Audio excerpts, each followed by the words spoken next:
Welcome to ThinkTech on OC16, Hawaii's weekly newscast on things that matter to tech and to Hawaii. I'm your host, Duke Oishi. And I'm your co-host, Maria Kashem. In our show this time, we'll cover the Hogan Entrepreneurial Program graduation at Chaminade. It was highlighted by remarks from John Webster, who runs the Hogan program, by Hank Wu as keynote, and by our own Bill Spencer. John Webster made opening remarks. He was followed by Brother Bernie, who runs Chaminade, along with other educators and dignitaries from the school and the community.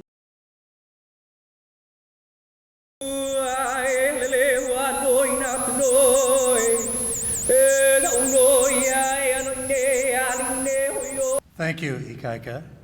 And now I would like to ask Chaminade's Rector Emeritus, Brother Jerry Bomer, to lead us in prayer. We are grateful for the opportunity to honor these young men and women who have distinguished themselves by successfully completing the Hogan Entrepreneurs Program. It's such a wonderful day, and this is such a wonderful time of year at a university as you're celebrating the success of the students.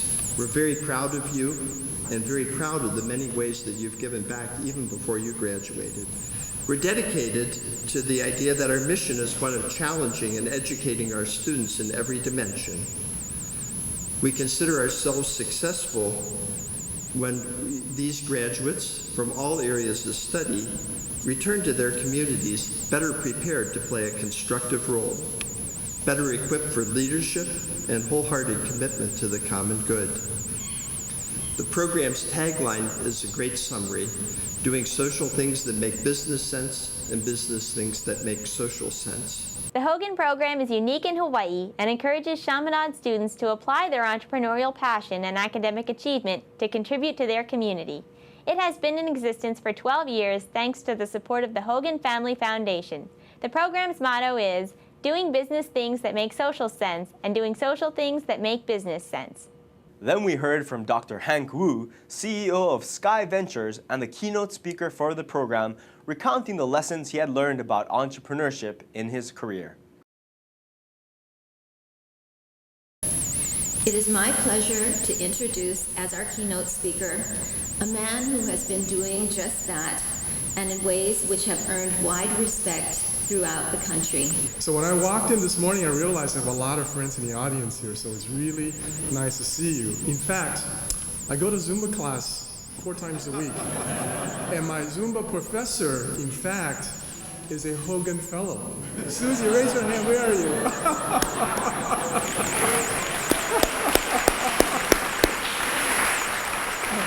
Let me see a show of hands. How many of you have an iPhone, iPad? How many drive a hybrid? How many you tweet? How many are on Facebook? Okay. See, when I was hanging out at McDonald's here on the corner, we didn't have any of these things, right? All these things came about because of the curiosity and the inventiveness and the entrepreneurship of someone. Someone just like Ed and Len Hogan. So it's very much your turn to do this. And so I would urge you to really follow your dream. And all these great inventions in the future will be created by someone who's not afraid to take a chance. So ladies and gentlemen, the Hogan entrepreneurs, congratulations. Follow your dream, invent, disrupt, inspire. Thank you very much. The high point for us was when our own Bill Spencer, a seasoned serial entrepreneur, president of the Hawaii Venture Capital Association, and CEO of Hawaii Oceanic Technology, was awarded the Lifetime Achievement Award. It was only the 3rd time this award had been given out in the past 12 years. And now I would like to ask Brother Bernie and our benefactor, entrepreneur Ed Hogan, if they would come to the stage and assist us now in presenting, for only the 3rd time ever, our Entrepreneurial Lifetime Achievement Award. This guy, Bill Spencer, who is a serial entrepreneur in his own right, has been doing this for 15 years as head of the Hawaii Venture Capital Association. We could only speculate as to how many ventures he and his associates have spawned with the recognition and support they generated for entrepreneurship and technology. But we knew for certain that now it was his turn to be recognized. It was his turn to be told, "We have watched you make a difference for entrepreneurs, and we want to say thank you." Spawn may be just the right word for Bill, because not only has he spearheaded recognition of Hawaii's big fish entrepreneurs over all these years, but he is the CEO of Hawaii Oceanic Technology, which is a high-tech open ocean fish farming business. His Ocean Sphere brings leading-edge technology to large-scale fish farming. Ladies and gentlemen, please join me in congratulating Hogan Lifetime Achievement Award winner Bill Spencer, who will now receive a gift and an award from Ed Hogan and brother Bernie Ploeger.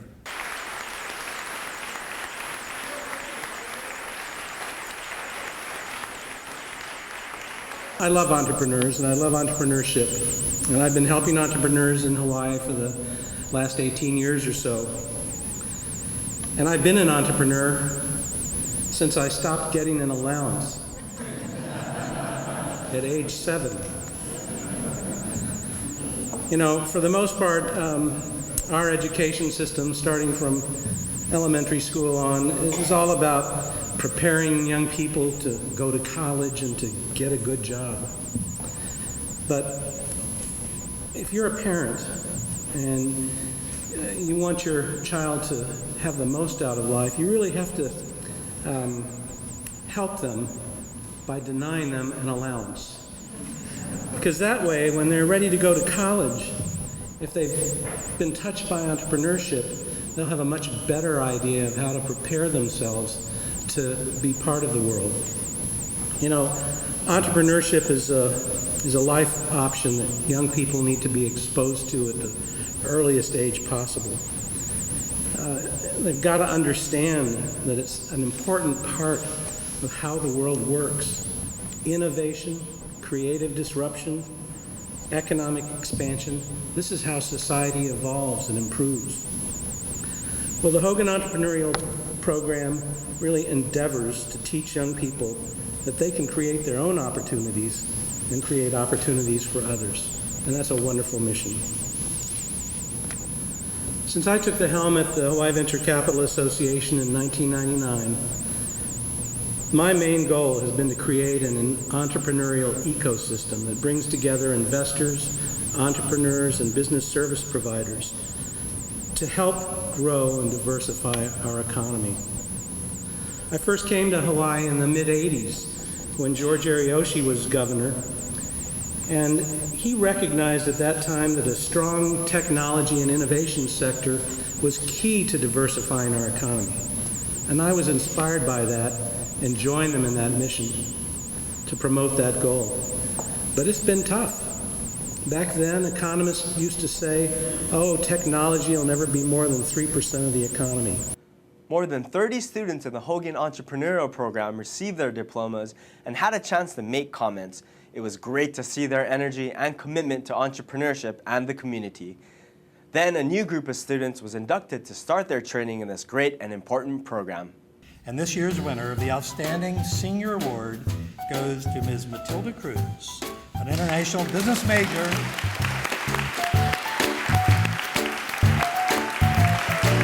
And this year's winner of our Outstanding Junior Award goes to 2 exceptional juniors, who, would both of you please come forward as I announce your name. First to Mr. Kashem Muramoto, and the second Outstanding Junior Award goes to Mr. Sam Galloway, a business major.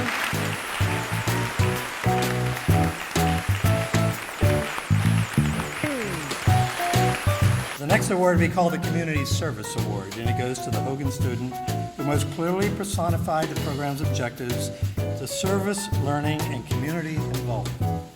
This was a tough call because we have so many social and service-minded Hogan students. This year's award goes to Dominique Bocanegra, a criminal justice major.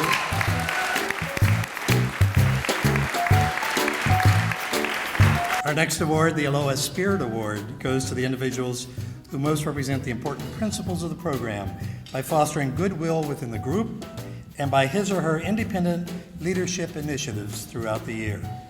These students acted in a positive and professional manner in countless dealings within the university and with the guests and speakers invited to spend time with us. We have 3 of those this year. The first goes to Ms. Leanna McComey, a forensic science major, and the second to Ms. Christine Manasiris, an international trade student. And finally, a communications marketing major from Hong Kong, Ms. Claudia Chan. And now, perhaps the most coveted award goes to the student who achieved the most significant results while consistently embracing the spirit of the program through his or her earnestness and enthusiasm for the underlying values of the program. As mentioned, the name of the person receiving this award will be permanently affixed to the Master Hogan Trophy and displayed in the Hogan office. And now, this year's Outstanding Hogan Entrepreneur of the Year Award goes to a graduating biology student from Eaton Rapids, Michigan, Devin Brewer.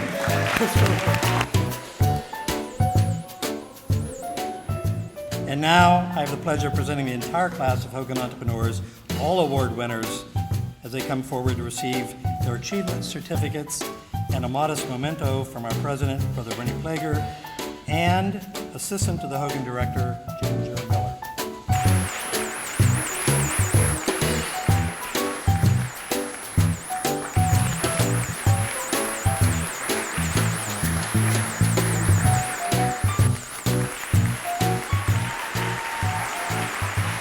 And now for the students who have been through the first full year of the program. Thank you, Brother Bernie and Ginger. And thank you all. And now. There you have it, the class of 2013-2014. One more round of applause. When you travel the road of life, you meet many, many people, many, many interesting people along the way. And when you think back and you reflect on who you perhaps remember the most, I read that you remember mostly your teachers. Just from your earliest age, you remember your teachers. And all of you students will remember your teachers here in Chaminade and remember them well.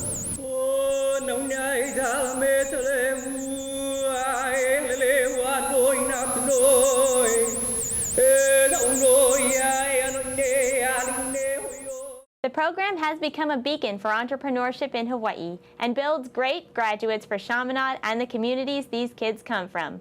Good for them. Good for the Hogan Foundation. Good for John Webster and Brother Bernie and all the people in and around Chaminade who make this possible. If you want to know more about the Hogan Entrepreneurial Program at Chaminade, check out chaminade.edu/Hogan.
And now let's take a look at our ThinkTech calendar of events going forward. Check out ThinkTech's 4 to 5 p.m. Drive Time radio series on KGU 760 AM for Energy on Wednesday, Asia in Review on Thursday, and ThinkTech Fridays on Friday.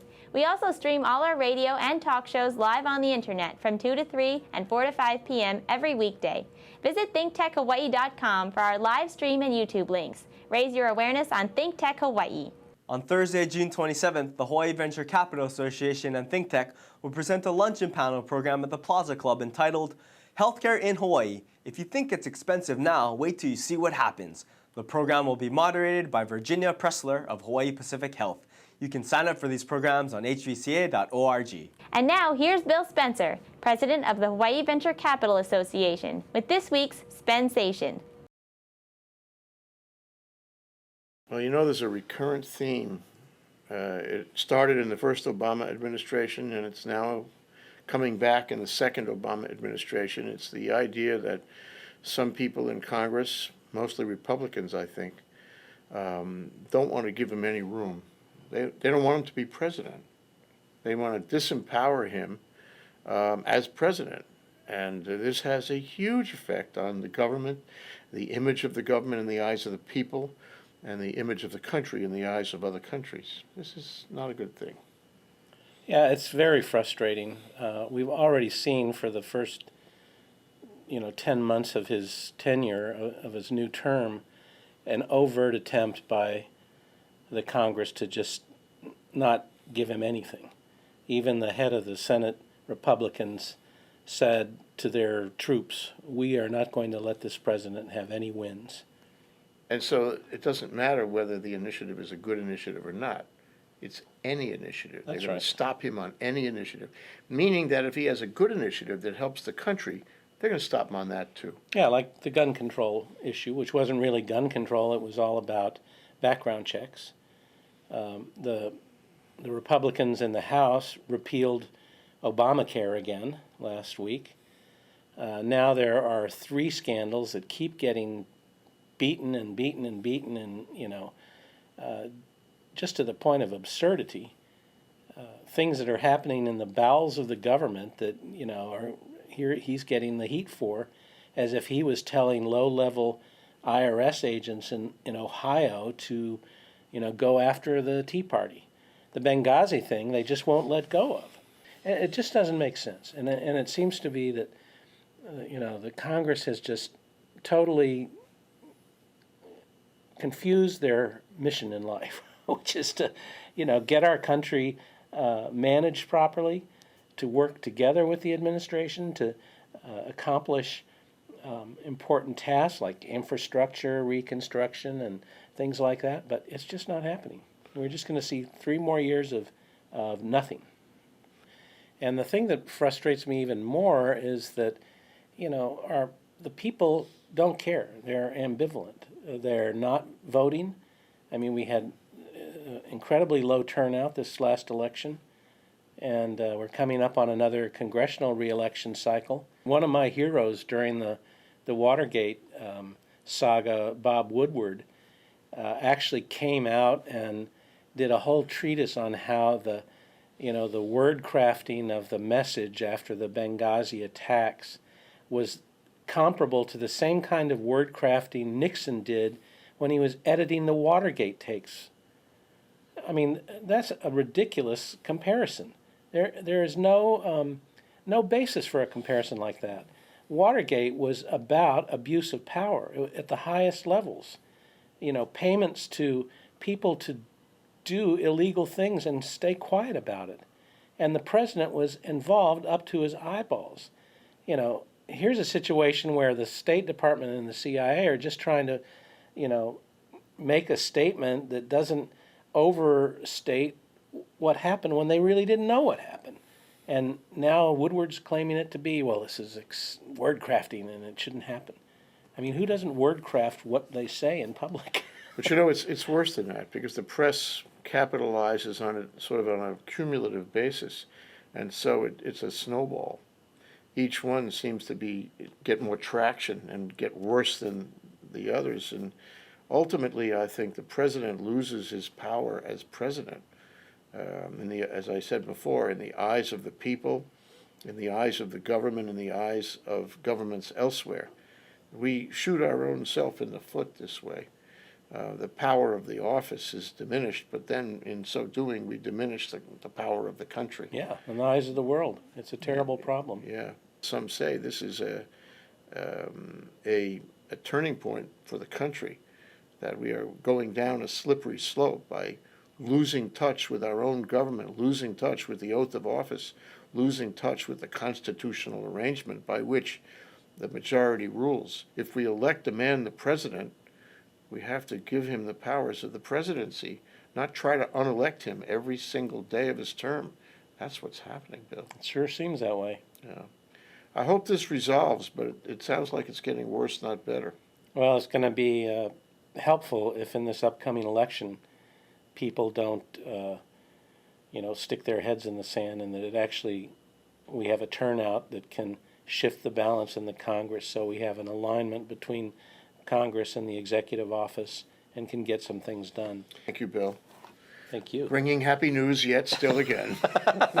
And here's Panos Perviduros of the College of Engineering at UH Manoa with a ThinkTech traffic report where he examines our transportation infrastructure one intersection at a time. Every year, the American Society of Civil Engineers updates their report card on the nation's health of the infrastructure.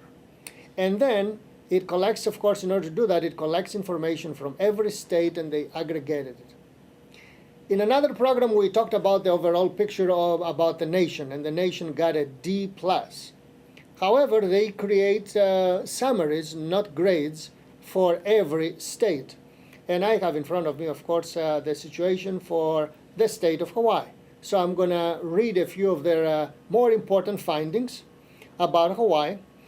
These are, of course, bad news. In other words, if something is good and it doesn't need to be fixed, they don't talk about it. They talk about the systems that we need to invest and improve or fix. Okay. So here is some of the bad news or some of the backlog. 191 million is needed for drinking water investments. That's ASAP, not long term. 1.8 billion is needed for wastewater. That is strictly, I suspect, the secondary treatment plant that is mandated by mandated by the EPA out in one in Honolulu and one in Sand Island. We have 146 structurally deficient bridges. I'll give you a more specific statistic later on, but that's something that we need to work on. And I know that the state DOT is working on it. Maybe the speed needs to increase. This is news to them, but not news to us when they say that 49% of roads are in mediocre quality. And some of the better roads are on the outer islands because Oahu roads are really in very poor shape. And the condition of the roads alone costs motorists about $515 extra per year, I guess in repairs, higher fuel consumption, etc. Let's look into some more detailed of the highlights that they have presented in their data form for Hawaii. The state of Hawaii has a fairly insufficient annual budget for their dams. We have quite a few dams collecting water, and 75 of them are considered high hazard. In other words, the conditions around them are fairly precarious. There is a lot of leakage. Therefore, part or the whole of the dam may suffer a catastrophic or partial collapse. And that can be, of course, significant risk for the communities under the dam. So we got to be very careful about that, and it should be a priority. Unfortunately, when it comes to infrastructure, some of the decision making is waiting for some sort of a catastrophe to happen, and then they act. Because clearly, the repair of the dams is not a priority. I don't think the last couple of years our current governor has even used the word dam once to describe a dam collecting water. Transportation. They say there are 15 public use airports in Hawaii, but they don't give a report for them. In other words, we have quite a few to deal with. 13% of our bridges are considered structurally deficient. 146 of 1,131 bridges. So we have quite a few streams, quite a few bridges, some of them small. And obviously, based on this report, a little over 10% are structurally deficient.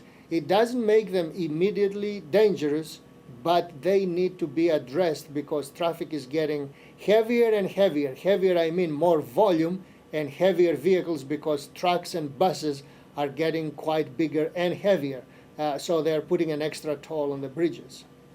359 or 32% of these same bridges are considered functionally obsolete. So in other words, they would no way pass current bridge making code. So they need to be updated quickly, and of course the amount of traffic on them is far too much for the design specifications they had when they were built 30 to 60 years ago. A lot of work to do. We need to get, obviously, our budget in some sort of shape and address real priorities. Thanks for listening.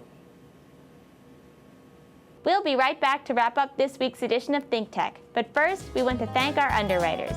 Hawaiian Electric Company and its affiliates Miko on Maui and Helco on Hawaii Island are deeply committed to the communities they serve.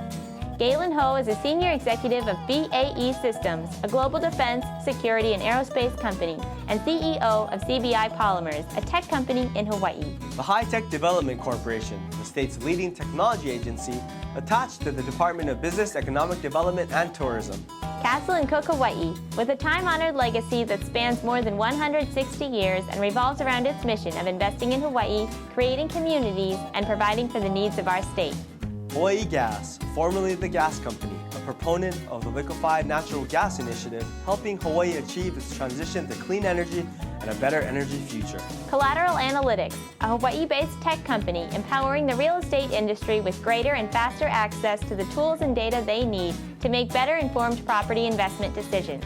Okay, Maria, that wraps up this week's edition of ThinkTech. Remember, you can watch ThinkTech on OC16 several times every week. Can't get enough of it, just like Jay Fidel does. For additional times, check out OC16.tv. Totally, Duke. For lots more ThinkTech videos and for underwriting and sponsorship opportunities on ThinkTech on OC16, visit thinktechhawaii.com. Be a sponsor or a volunteer and help us reach Hawaii.